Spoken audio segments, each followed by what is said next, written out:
Good morning. It's Thursday, 27th of February. Wow. How's everybody doing today? How's that taking control of your day thing going?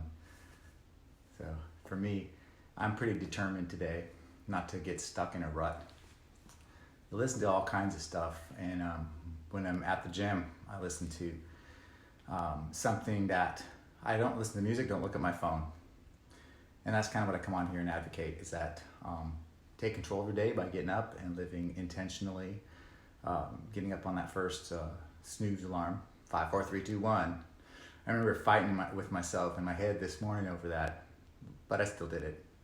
You know, I think I kept myself awake arguing with myself over, nah, I'm too tired. No, yeah, get up. So that's the point, you know. It kind of wakes up your mind, your brain.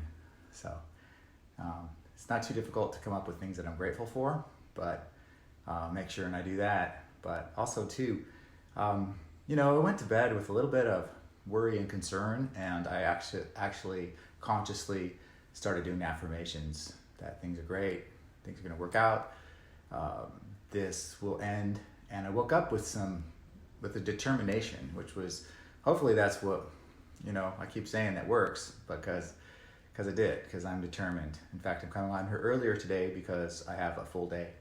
And the biggest message I got from the audiobook that I'm listening to, actually it's called Fanatical Prospecting, but it just talks about the line of work that I'm in, but it also goes along with everything else that we talk about constantly. And that is, you can only process one thing at a time.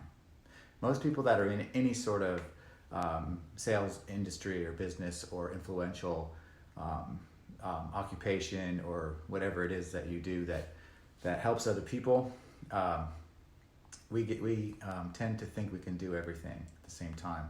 Just because my brain is all over the map all the time and I have a lot of high energy and I can get a lot of things done does not mean that it's done efficiently. It means that I trip over my own thoughts, my own self, and it's part of why I come on here every day, is to be accountable to myself and to be consistent and persistent with intention and positivity. So if you think you can multitask, you're sadly mistaken. You know, the example is given with this terrible problem we have these days with distraction and people looking at their phones and texting and driving, and we all do that. I do that. I keep thinking that I can handle everything.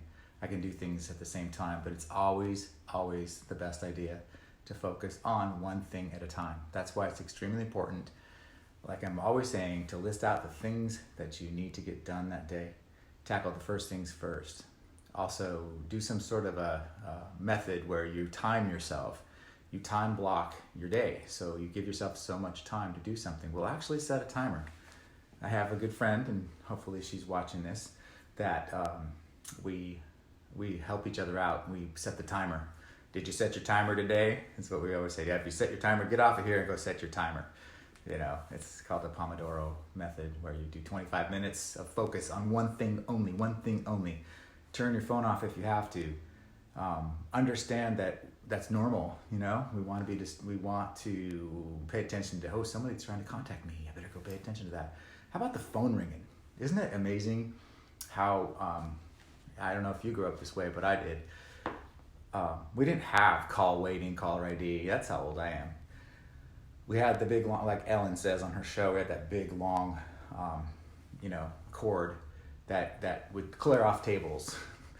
And it was avocado shaped color, it was on the wall. But where, call waiting came into play, yeah, sure, in the 80s or 90s, whatever. But the phone's ringing, oh my gosh, If you notice people that are in their 70s, 80s, whatever, the phone rings, oh my God, you got to answer it.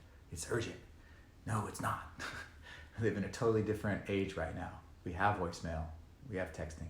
But my point in all this is that I have a tendency to take too much on, and then I'll put things off. And when you start screwing with your head like that, because you don't want to do something that you become extremely productive, that productive procrastination thing that I always talk about.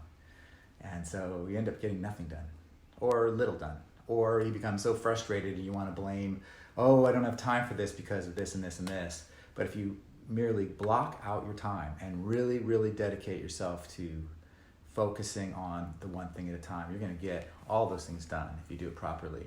And don't get discouraged. Try to find an outlet, another person it might be, or sometimes that doesn't work either because they're not on the same wavelength as you. But if you can just structure your day so that you're finding yourself focusing on just one thing at a time, those distractions, including people, they're going to understand. You can pretty much lay it out if you just stay consistent with that whole mindset of, I'm going to plan out my day, I'm going to block it out, and I'm only going to focus on one thing at a time. See, I'm saying this out loud so that I can hear it, so that I can apply it, because I am determined to get through this funk that I've been in, and it's been because of one big ugly thing, that's the tax audit. The thing is, I get into it, I get on a roll, and there's so many details involved that I know it takes a lot of time. And so then I start telling myself that in my head, and then the negativity sets in, and pretty much I just attracted that frustration. But go into it with a positive attitude, and it's to stay focused on one thing at a time and not be distracted, then I'm going to come out a winner. Here's the other part. So I worry about, if I spend too much time on this, I'm going to lose my momentum over here. So you have to block out time for the other things too. You do. You cannot just obsess. So what I tend to do is that method, that Pomodoro method, that 25 minutes on and 5 minutes break. I have a tendency to reset it to 25 more. Oh, I can do 3 sessions of that, and then I burn out. No, and it's so follow a structure and keep a positive attitude. Have a daily routine where you're persistent and consistent. And chances are you're going to come up with other obstacles, but that's part of that whole thing. And I've been saying all along, that amygdala, that part of you that wants to convert or just to revert back to that comfort zone, because that's what we're accustomed to. So that's what we're naturally going to gravitate toward.